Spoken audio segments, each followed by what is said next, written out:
Hey guys, welcome to another episode of Tech Tuesday. I am talking to Jaime with Live Tech Eldermark. I have learned some things just before we got ready that I don't know, and so we're going to get into that. But first, this.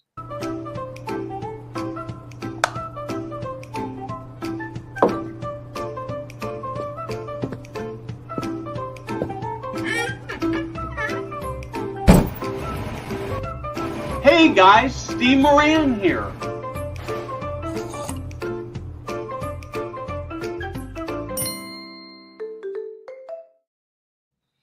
So I want to start with sort of an apology here because this is one of those shows where it's like, oh my God, why haven't I had you on like 5 years ago? So I'm glad that I apologize for not doing this sooner. I am glad I've got you here today. Let's start talking a little bit about who you are. So I know you, and I sort of assume kind of everybody knows you as the Eldermark guy. So what's with this Live Tech thing? Yeah, I think it's good to know. Actually, Eldermark has been under LiveTech since I started over 5 years ago. LiveTech is our parent company that is completely dedicated to continuity of care for senior living. And the way we divide that up, Steve, is really kind of three ways. I run what's called the residential division of LiveTech, and that involves like Eldermark, Menu Choice, some other brands that you'd be very aware of, like Smile and others. And we are under that, for residential, we serve the senior living market, the housing, portion of that. The two other divisions that also have CEOs running those are both in the also in the senior living continuity of care area, again, under LiveTech. One is the in-home division. I think that kind of needs no explanation. Everybody can understand those kind of solutions that go in it.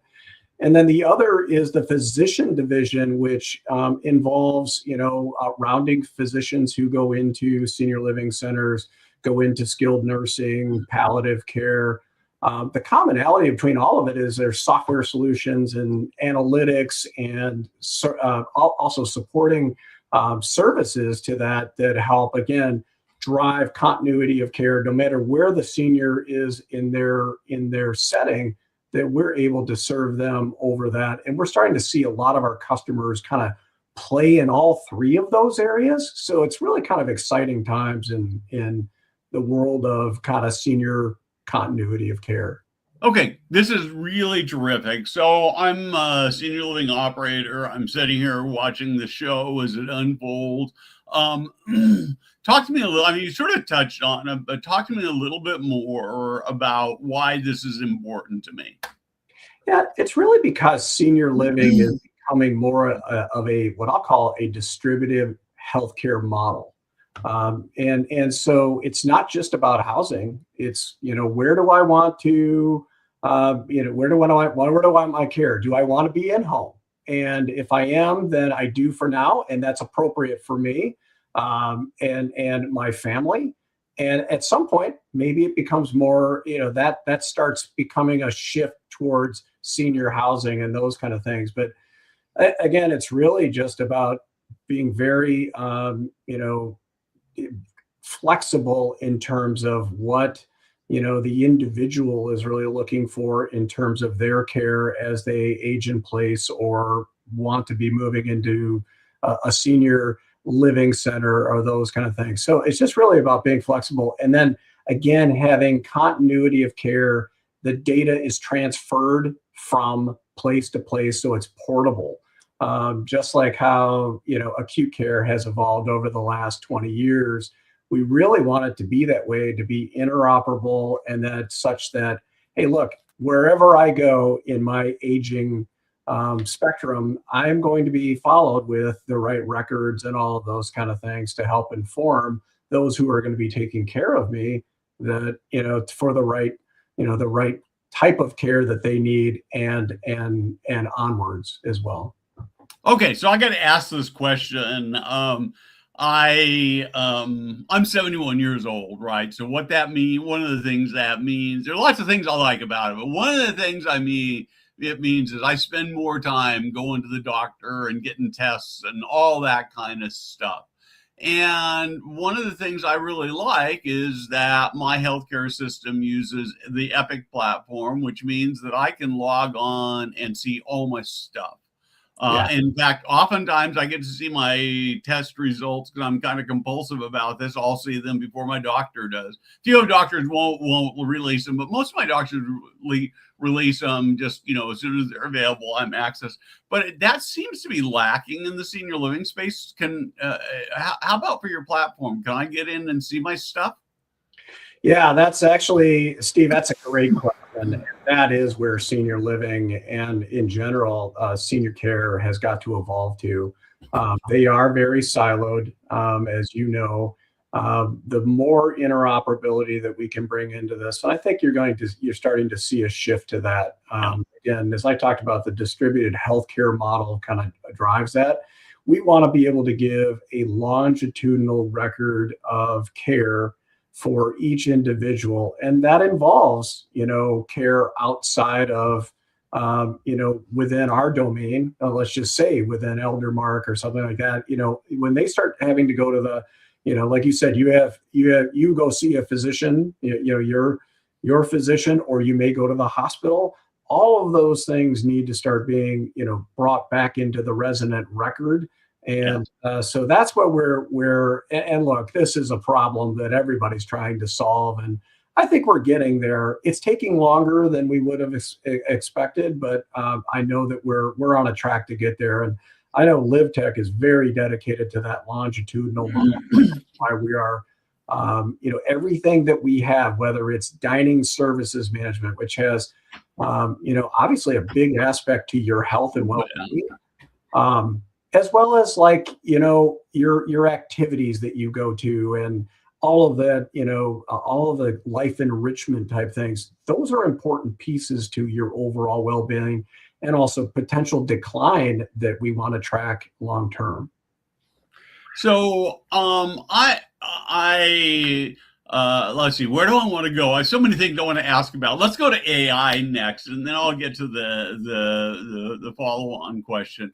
Where do you see AI? And I'll be very specific about it, as I've talked about this publicly, but I've gone through a stretch of just sort of sick well, mostly sinus related. I think I've finally got a handle on it. But every time I go to the hospital, and this is even the Epic system doesn't do a great job. I take all that stuff and I jump it into Chat GPT and say, okay, now what? What does this all mean? And I'd love to see that happen inside the healthcare system, although it probably creates some liabilities. But so I want this. I want this tie. It probably needs to be an outside AI, so it creates it protects the system. But I want AI to do all this stuff for me. And where do you see AI in your world? Yeah, I think what you've seen are use cases in senior living, Steve, where it's really more about making it easier on the care providers and their documentation. Hey, that is a great use case, and we should all be striving towards that, because the less burden we can take off them, the better.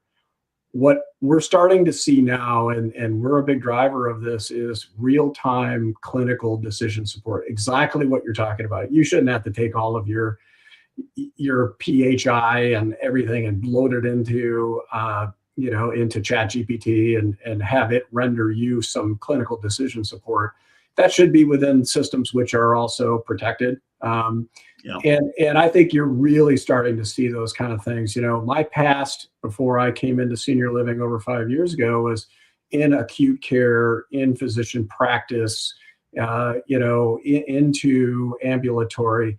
Those things have evolved quite dramatically in terms of data governance and all of that. And as you can imagine, real-time clinical decision support is very important. So your care team can make the right kind of decisions on what's next and best for Steve.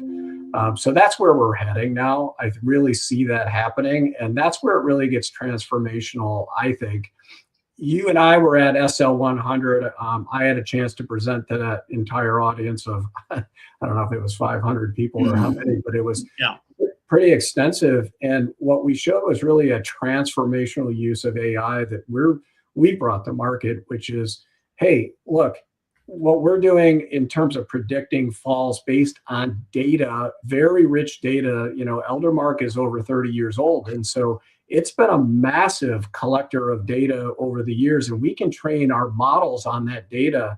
And we're able to predict falls pretty accurately just based on that data. And we're certainly bringing in other data from our partners, from our other entities within LiveTech. And all of that rich data is really driving, hey, this resident is clearly, in a decline situation at a higher risk for a fall. And we're able to serve up to a care team. Here are, out of 1,000 residents that you have over your portfolio, here's the 10 today that are at most risk. And obviously you want to know that, and you want to be able to do something about that. And that's where we're really I think it's really exciting times, because to go through every record and both structured and unstructured data in a resident record, there is no team of nurses, that could do that. They would need 500 hours in a day. That's the real transformational thing that AI can do, and serve up to the care team in a very stratified, here are the residents that you need to address today.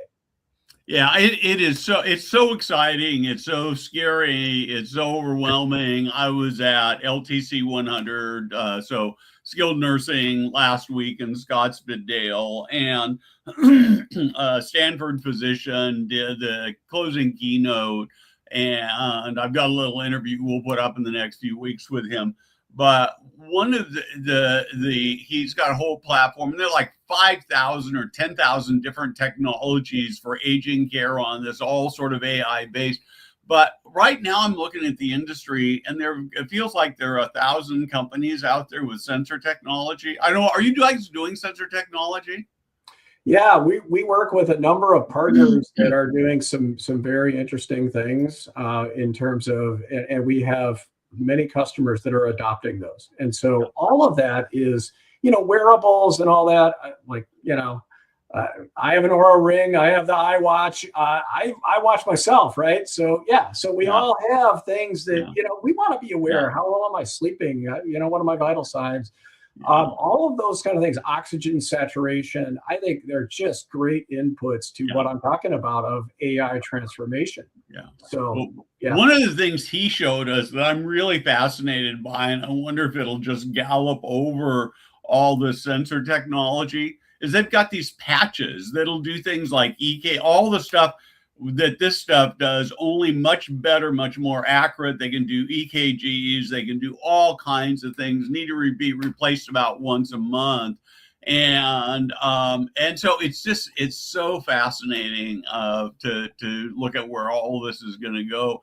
And so I guess the question comes back to is, I think people have sort of systems for evaluating technology, and you've actually written quite a bit about this on LinkedIn, that every time you add a piece of technology, no matter how good it is, there are two big costs for it, right?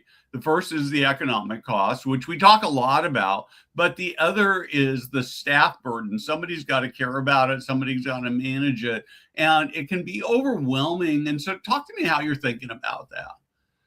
Yeah, I think the way that we look at it is, I think you're starting to see that tech is actually driving, net operating income in some cases. So we are already seeing that. I think families are making decisions on how tech-enabled your operator is, or your senior living center is, because I think you're getting to a place where we're also getting far more astute consumers. I mean, the era of and I'll just say it, maybe just the generation now that is coming into senior living has expectations, and it's kind of look, you and I are both wearing Aura Rings, we're iWatches, all that kind of stuff. But we also want some of the tech enabled, just mean, Wi-Fi that works and allows me to stream is just an obvious thing, right? But it's also enabling, that backbone also enables a lot of other information sharing that should be going right into the systems that are rendering your care.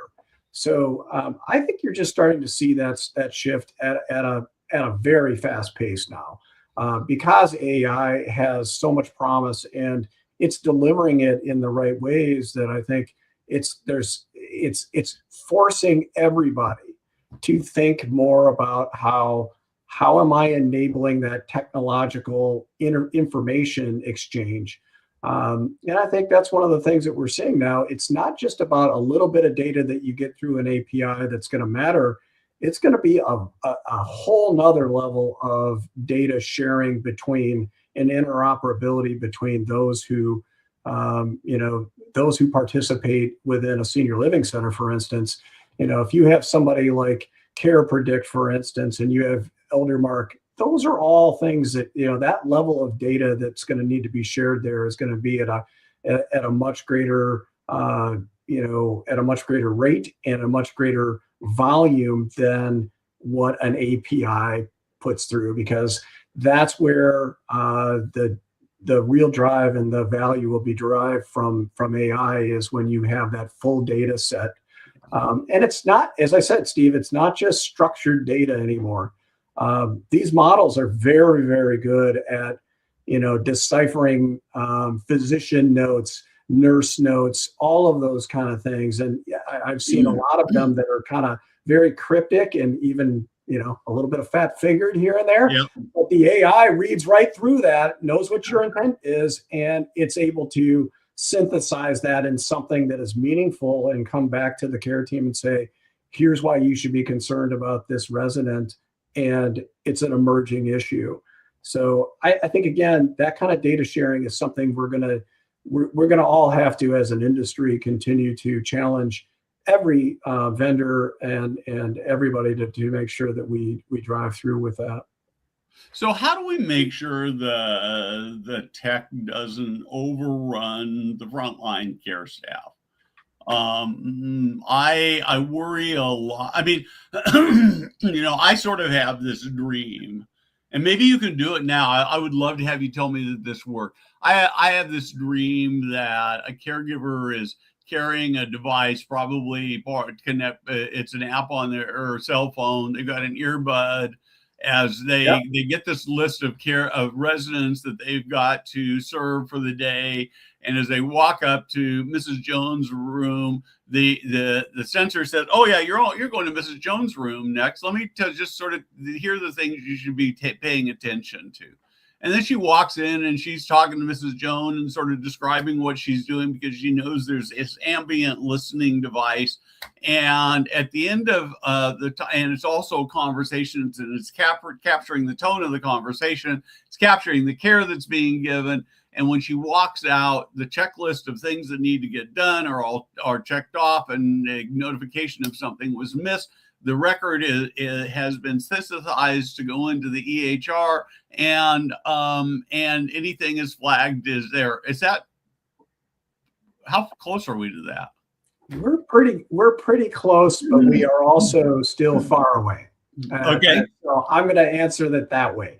There is a lot of sophistication to make sure. First of all, you want to make sure that that's right.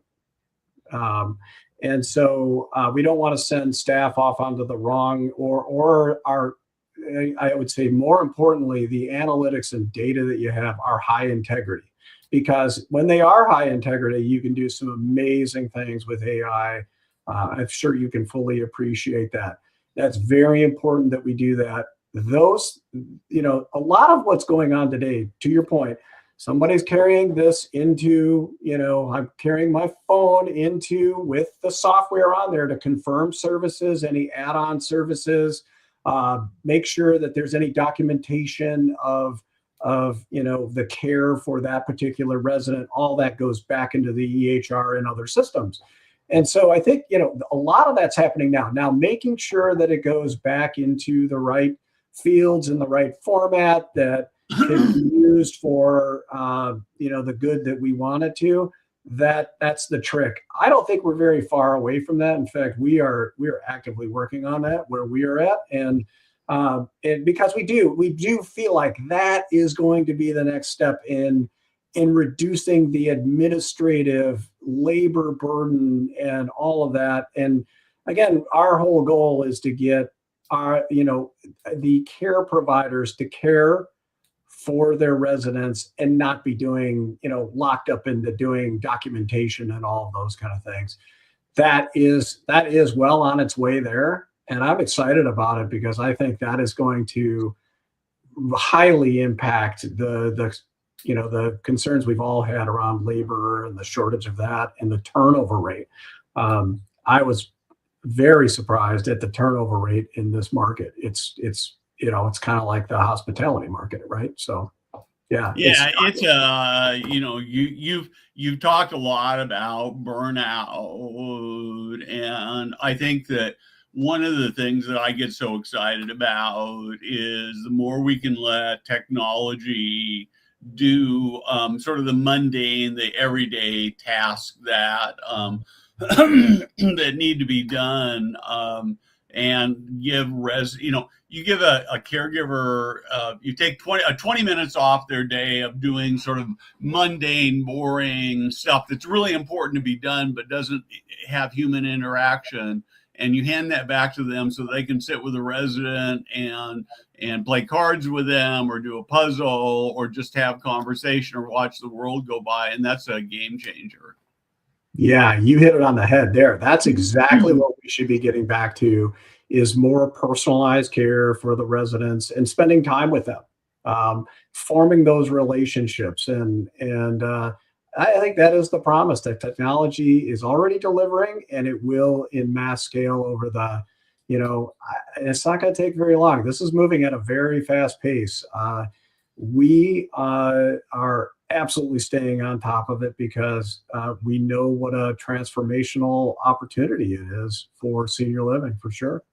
Yeah, it is, and it is changing so fast. I loaded up at the end of last week a bunch of video interviews I did when I was LTC 100, and I was going in to put labels on them before I handed it off to Jada, who's producing the show, and Rachel, who's our creative director.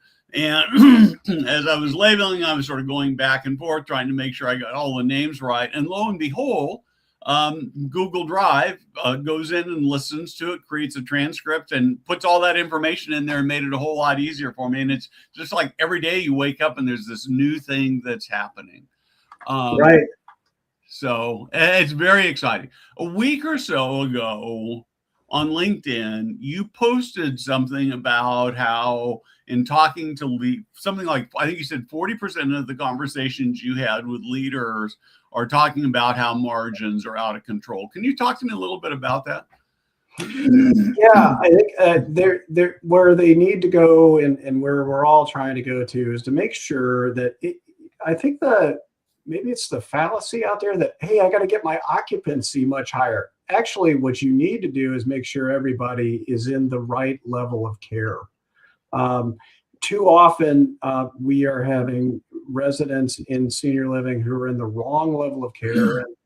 And what's great about the solutions that we have is we're able to bring true cost of what is it to serve this particular individual at any given time. And so, I think the need for just making sure that we have residents with all the rising acuity, it doesn't take long for somebody to be in a level 3 when they really should be at level 5, right?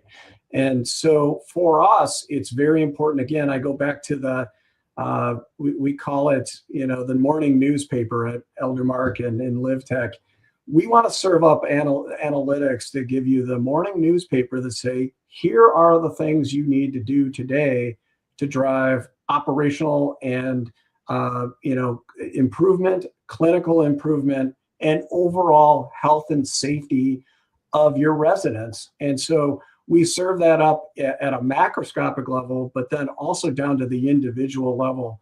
Every day we want to be able to kind of say, here are the residents that you need to be watching after on several different dimensions. And so we try to bring that to care teams. Every time there's a shift handover, there are very specific analytics and data points that are showing them, here are the things that you could be working through. That's the exciting thing about what technology can do. That keeps you in a place where your margins are high, because you're getting, all you want to do as an operator is get paid for the good work that you and your staff are doing. And when those get misaligned, that's where operating margins are much lower. And usually when we come into those situations, we enjoy working with those teams to, hey, first of all, let's get the process right before we put the technology layer over it. You don't want to get a technology layer over it that just all it does is drive and accelerate dysfunction, right? You want to get it to where you have, let's get the process right. We have a team of folks that do that. And then we put the technology layer. Configuration of our software and our analytics is really key to that. And when you do that right, and not just Eldermark, but the industry is moving that direction. So I think it's exciting that we're really starting to do that in a way that's meaningful. And because what's really important, I think the most exciting thing, Steve, in my 5 years here, we have operators who are way out in the middle of rural Minnesota or North Dakota, and those operators in many cases could have gone out of business.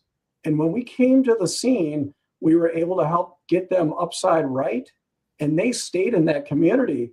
And you can appreciate that 40 residents in a rural area and their families have to go find a new place for mom and dad. It's really debilitating to the family. And we have many examples of that where we've saved them from going out of business. And you couldn't be more proud of that work. And that's where my team and I, that's where we feel really good at the end of the day. I love this. So let's play and do a little bit of role playing. Yeah. I am a senior living operator. I've got some technology in my building. I've got an EHR. I've got some sensors. I've got nurse call. I've got all this stuff. I feel like I'm paying a fortune for it. I feel like it's mostly just a burden and not really helping me very much. And so I say, I'm going to come to Jaime and LiveTech and let them help me. Where are you going to start with me? Yeah, I'd say, first of all, that's a great question, Steve, because everybody's grappling with that right now. I think, the first place that we start is, okay, what are you trying to achieve? What's your business model? Because everybody's got a different operating model and all those kind of things. We definitely try and dive in deep and understand what is the kind of care that you want to provide, what constitutes success for you. And that could be financially, clinically, resident happiness, all of those things. And when you do that, then you can tailor the technology to it. You can help them portfolio manage all the things that they have. There may be opportunities to consolidate. And, that's why we've really taken the approach to be an end-to-end solution provider, all the way from CRM to clinical to billing to payments on the back end to analytics over all of it, and including dining services, resident engagement, family enrichment, all of those things, because we like it all on one platform. But we also work with other partners that, that we feel like add a lot of value. And obviously their operator and owners have thought the same thing. So it's incumbent upon us to make sure that we integrate and bring the right data in. And so you're maximizing that investment. And again, back to everything we do is around helping you achieve those NOI goals that you have, for sure. We want these communities to be in business because they're doing great work, and it's important to the community that they live in. Terrific. So we are about out of time. Let's talk about the best way to find you. Yeah. Best way to find us is go to livetech.com and eldermark.com as well. Again, we're under the umbrella of LiveTech. And again, we are all about continuity of care for seniors. And that just allows us to help, seniors in whatever capacity, however they want to age in place, or they want to go to a senior living center, all of those things, we are there for them. And we're going to just continue to build out that kind of dream, and making sure that seniors are properly cared for in the way that they want to be cared for. Yeah, I really like this a lot. I think that many years ago, I worked in Silicon Valley selling software that was used to design computer chips. And when I first started working there, it was a lot like senior living is now. There are all these point tools that would do all these things. And, the people who are designing chips might have 30 or 40 tools and sort of some platforms that they sort of work with, but the platforms had big holes. And today there's still some point tools out there that solve specific problems, but mostly people are on a platform that is close to an end-to-end solution. And it sounds like that's where you're heading, where you're close to, and that's really, really exciting. It makes lives for operators, it makes lives for caregivers, it makes lives for families and residents better. And so this is really cool. I appreciate you joining us. Yeah, thanks, Steve. I'll leave you with this. I think our job is, in general, is to make the invisible visible. And the data that's locked into these systems could be used for so much good. And I think we've talked a lot about that. And that's where we're heading, is we really want to deliver on that promise. And because right now, a lot of data is pretty invisible and it's not being used for good. We can definitely change that. Terrific. Thank you very much for joining us. Jada, thank you so much for producing in the background. Yes, Steve, thank you, and Jada, for the opportunity to come on. Love it. Thank you. Thanks.